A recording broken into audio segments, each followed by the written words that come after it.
kind of effect because most people will say, I'm not racist. I'm not a racist. Why, some of my best friends are black. Right. Yeah, and then you say, name one. Or this one, I don't see color.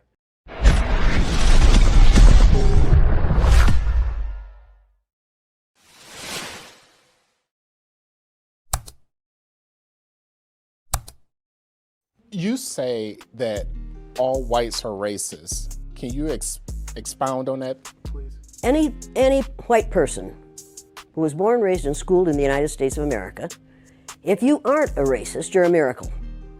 Either that or you decided to educate yourself. Because education in this country is about white is right, brown's all right, black's got to stand back.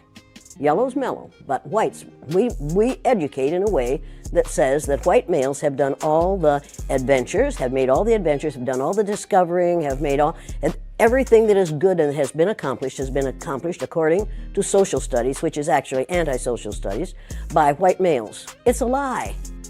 But we do that in order to maintain the myth of white superiority.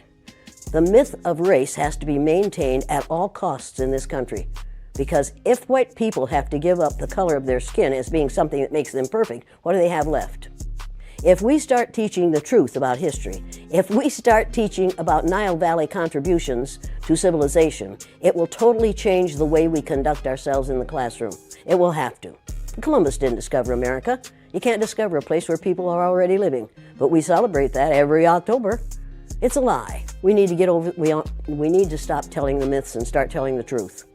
So when you tell people that they're racist, and it must have some kind of effect because most people will say, I'm not racist. I'm not a racist. Why, some of my best friends are black. Right. Yeah, and then you say, name one. Or this one, I don't see color. And when some woman says to me, I don't see color, I say, I knew that if you saw color, you wouldn't dye your hair that way. Or I say, if you saw color, you wouldn't wear that shirt with those pants. I believe that you don't see color. It's an attempt to deny skin color. And it's an attempt to deny what's wrong with seeing the color of my skin. Is it all right for you to see me kind of pink?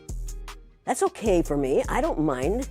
And I suspect that you don't mind being seen the color you are. You have a right to be what you are. And until people in this country and people in this world get it into their heads that the first modern human beings that evolved on this earth were black women. They evolved in sub-Saharan Africa about 280,000 years ago, and every human being on the face of the earth today has the memory of those black women's genetic structure in their genes. Now, we don't want to admit that, but that's the way it is. And as people moved farther and farther from the equator, their bodies produced less and less melanin, so their hair, their skin, and their eyes got lighter. As they moved into the east, they ate a lot of fish and a lot of vegetables, so their skin took on a different tone. I found that out when I was raising little kids. My husband worked in a supermarket. He was the head of the produce department. And they had lots of oranges that they couldn't sell, so he'd bring them home, and I was feeding my kids orange juice like you never saw in your life. They began to have an orange cast to their skin. I thought they had a liver problem. So I took them to the doctor, and she said, what are you feeding these kids? I said, well, lots of orange juice. She said, stop it if you want them to stop being orange. Now, if you think that skin color isn't anything other than the body's natural reaction to the natural environment, get over it. So, if all white people are racist, according to you, can they be reprogrammed? Of course they can. Of course they can. Of How? course they can be. It's called education.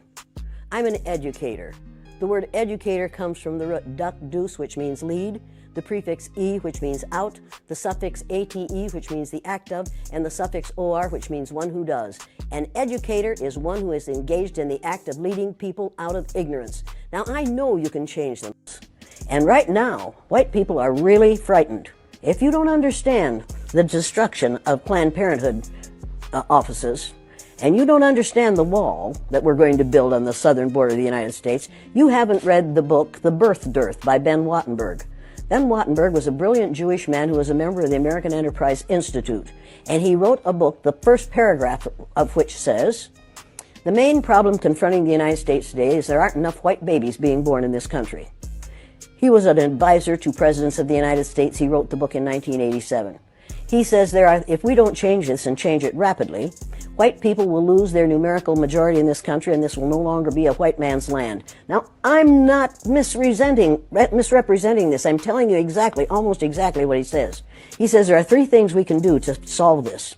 Number 1, we could pay women to have babies, as they have been doing in Western European nations for years. Then he says, and these are his words, not mine, unfortunately, we would have to pay women of all colors to have babies, so we don't want to do that.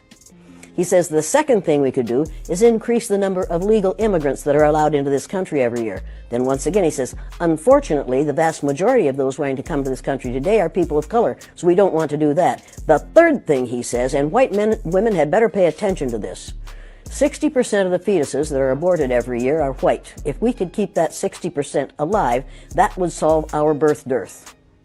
Does that sound like racism to you? Can you talk a little bit about the trauma associated with? The trauma associated with it? Yeah. One of the main traumas is it tells white people that they are superior because of the lack of melanin in their skin. And then they find out suddenly that we've got a black president. That's traumatic. That's where the trauma is. Living a lie, finding out the truth is traumatic.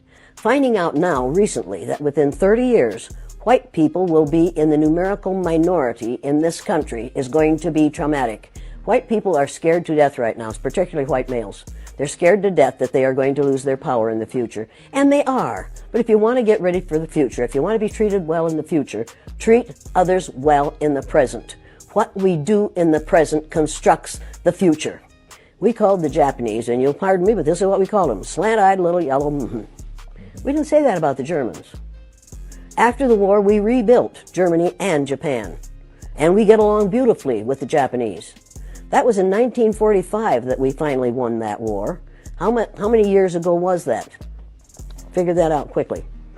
I'm not a math person, but... You're not a math person, but you know it wasn't that far. Right. And it didn't take 50 years for us to have peace with the Japanese and the Germans, even though we dropped 2 atomic bombs on Japan. The Japanese hadn't killed 10 million people. Nowhere near that. We didn't drop any bombs on Germany, any atomic bombs on Germany. They were a different kind of people. We couldn't afford to do that. We killed how many Japanese people with 2 atomic bombs? And they forgave us. You want to talk about forgiveness? You want to talk about changing this thing? I cannot understand how Japanese people can stand the sight of any of us, and yet they do. I cannot understand why black people who have been subjected to the ugliness that they've been subjected to in this country can get up every morning and go to work among us and not be absolutely furious. And I don't understand why we allow white people to behave the way they do. I don't understand that. And my 3rd graders, after they'd gone through the exercise, couldn't understand it and wouldn't tolerate it. And when they went up to junior high and a junior high teacher used the N-word, one of my former students said, if you're going to use that word, I'm going to go out in the hall until you stop using it, because we don't use that word in this school. That was a 7th grader who told his teacher off. When we have enough students who are willing to confront people who are making racist, sexist, ageist, homophobic statements, we're going to be better off. We have got to stop tolerating the intolerable. If it's intolerable for my black cousins, and every black person on this earth is one of my cousins, if it's intolerable for them, it's intolerable for me. I will not tolerate it. I will not tolerate it. I am required not to tolerate that kind of treatment for the people who are related to me. And that's every person on the face of the earth. If your ignorance is such that you will mistreat somebody because of your ignorance about the color of their skin, don't do it around me. Number 1, I've been threatened with death lots of times. Now I say, go for it, fool. My husband died 4 years ago. Being with him would not be a bad thing for me. Death is not the worst thing that can happen to you. Living a worthless, useless life is much worse than dying.